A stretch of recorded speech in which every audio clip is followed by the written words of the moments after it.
Hi, and thank you for tuning in to the Daily Dose for Spiritual Growth. Today we're going to be in Genesis chapter 46, beginning in verse 28. Now, yesterday, if you were with us, we read of Jacob beginning the journey out of his homeland Canaan back to Egypt where Joseph was. Let's pick up the story in verse 28. It says, Now Jacob sent Judah ahead of him to Joseph to get directions to Goshen. And when they arrived in the region of Goshen, Joseph had his chariot made ready and went to Goshen to meet his father Israel. As soon as Joseph appeared before him, he threw his arms around his father and wept for a long time. Israel said to Joseph, Now I am ready to die, since I have seen for myself that you are still alive. Then Joseph said to his brothers and to his father's household, I will go up and speak to Pharaoh and will say to him, My brothers and my father's household who were living in the land of Canaan have come to me. The men are shepherds, and they tend livestock, and they have brought along their flocks and herds and everything they own. When Pharaoh calls you in and asks, What is your occupation? You should answer, Your servants have tended livestock from our boyhood on just as our fathers did.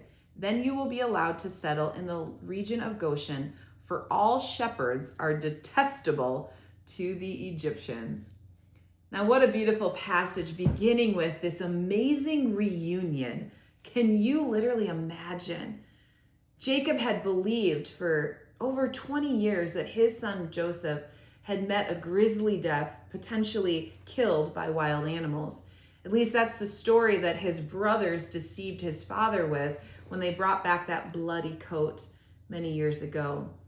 And yet he finds out just moments ago that his son was not only alive, but that he was thriving in the land of Egypt and wanted to see him. And as we talked about yesterday, with courage and boldness, he left his homeland to go and see him. And now, for the first time, they're reunited. You know, recently my family was on vacation this summer, and we actually saw a movie. The movie was called Lion. And I don't know if you've seen it. I don't often recommend movies, as you can imagine. There's always so much stuff in them, and giving an endorsement on something is a dangerous thing. However, I would recommend this. It's not necessarily for younger audiences. It does allude to human trafficking a little bit in it, and some other, it shows the depravity of humanity. But adults, maybe older teens, I do recommend it. It's based on a true story of a young Indian boy who, I don't want to give the whole scenario. Well, I'm going to give the whole scenario away. No, I'm not. You'll anyway, watch it, okay?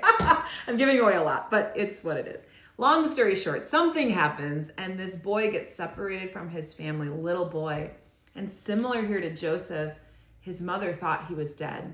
He went out one day to run an errand and he never came home. And in that tragedy, she lived with the fear and the anxiety and the grief of having her son be lost. And throughout this miraculous story, it's really incredible. As an adult, many, many years later, this young man finds his mother.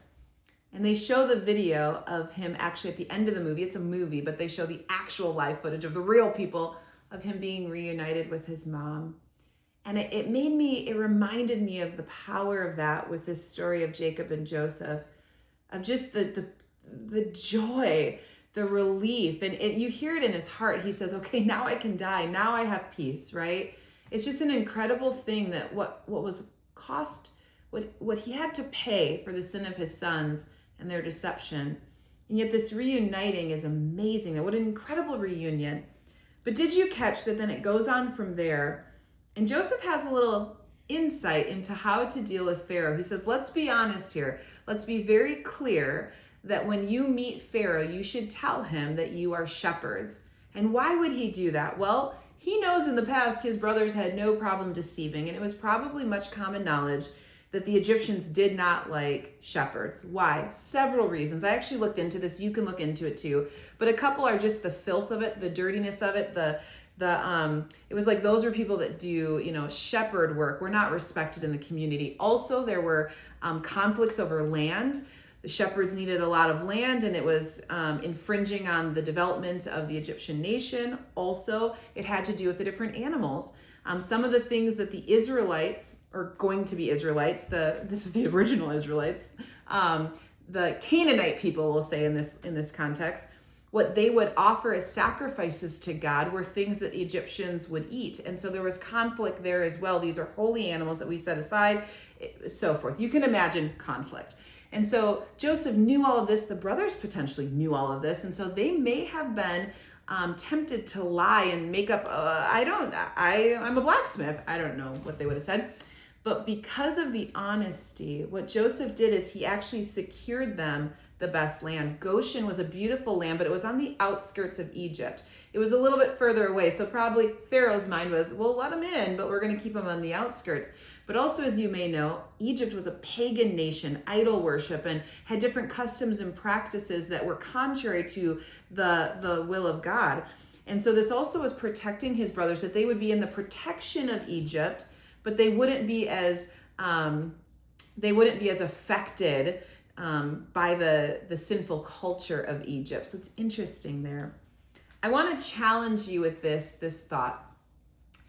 When we face situations with people in power, we may be tempted to deceive to get what we want. We may be worried about what they may or may not do. We might try to fudge something or circle around it or avoid the answer. But what we see from the Word of God is that we need to be truth tellers. That is what sets us apart from the world. Have you noticed what is true and what is not true is very convoluted in today's culture? I mean, especially when you think of AI, you think of just everything. And so what needs to set us apart is that we speak the truth. That when people interact with us, they should know that they're going to get the God's honest truth. Is that something that could be said of you? Are you someone who kind of skirts around the truth? Are you someone who chooses truth or chooses deception depending on the scenario? Are you someone who's willing to deceive or withhold truth in order to, well, it's helping this out. I get it. We can justify it all day long. But I think something that we've learned from this story is that deception doesn't get us where we want to go. What we see through Joseph's life time and time again is that he was a truth teller when it was popular and when it wasn't. He stood by truth when he dealt with Potiphar's wife. He stood by truth when he was in the prison with the cupbearer and the baker. He was true when he talked to Pharaoh. He was true when he talked to his brothers. It might not always prove that truth will get you through in the short term, but in the long term, we always see that honesty is the best policy. And so consider your life. Are you someone who can be trusted? Are you someone who tells the truth? Hey, I want to thank you so much for tuning in today, and I hope to see you again tomorrow for another Daily Dose for Spiritual Growth.